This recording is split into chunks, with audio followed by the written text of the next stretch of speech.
Salut, je m'appelle Nicolas et je suis étudiant en gestion intégrée des risques sanitaires. Lors de mes études, j'ai eu l'occasion de partir en stage en Côte d'Ivoire. Dans ce voyage, nous avons rencontré des agriculteurs et des pêcheurs de la sous-préfecture de Tahabo. Via des discussions de groupe, nous avons étudié les pratiques agricoles de la région et leurs liens avec les maladies tropicales et la sécurité alimentaire. Nous avons tout d'abord observé comment les ménages d'agriculteurs faisaient preuve de résilience face à ces problématiques, notamment à travers des tâches agricoles genrées.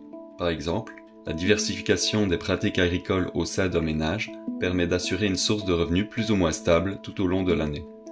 Ainsi, les femmes réalisent principalement des maraîchages, les hommes, quant à eux, réalisent plutôt des cultures de rente telles que le cacao. Cependant, des vulnérabilités persistent vis-à-vis des maladies tropicales de la région, comme le cas de l'ulcère de Buruli, une maladie provoquée par une bactérie qui dissout la peau, la schistosomiase, une maladie parasitaire hydrique pouvant provoquer de sévères démangeaisons, ou encore le paludisme.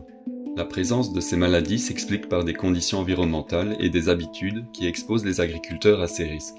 La schistosomiase est par exemple en pleine recrudescence depuis la construction d'un barrage hydroélectrique et par la consommation régulière d'eau de brousse. Ensuite, nous avons trouvé que les acteurs agricoles ont une insécurité alimentaire modérée, avec des repas peu diversifiés, se limitant souvent au riz ou à l'attiéké dû à une forte précarité. Les adultes restent parfois avec seulement 1 à 2 repas par jour pour privilégier la nutrition de leurs enfants. Enfin, nous avons pu mettre en perspective des améliorations souhaitables de la situation des agriculteurs. Par exemple, l'aide de l'État peut fournir des systèmes d'irrigation efficaces et favoriser la mécanisation de l'agriculture pour assurer de bonnes récoltes tout au long de l'année.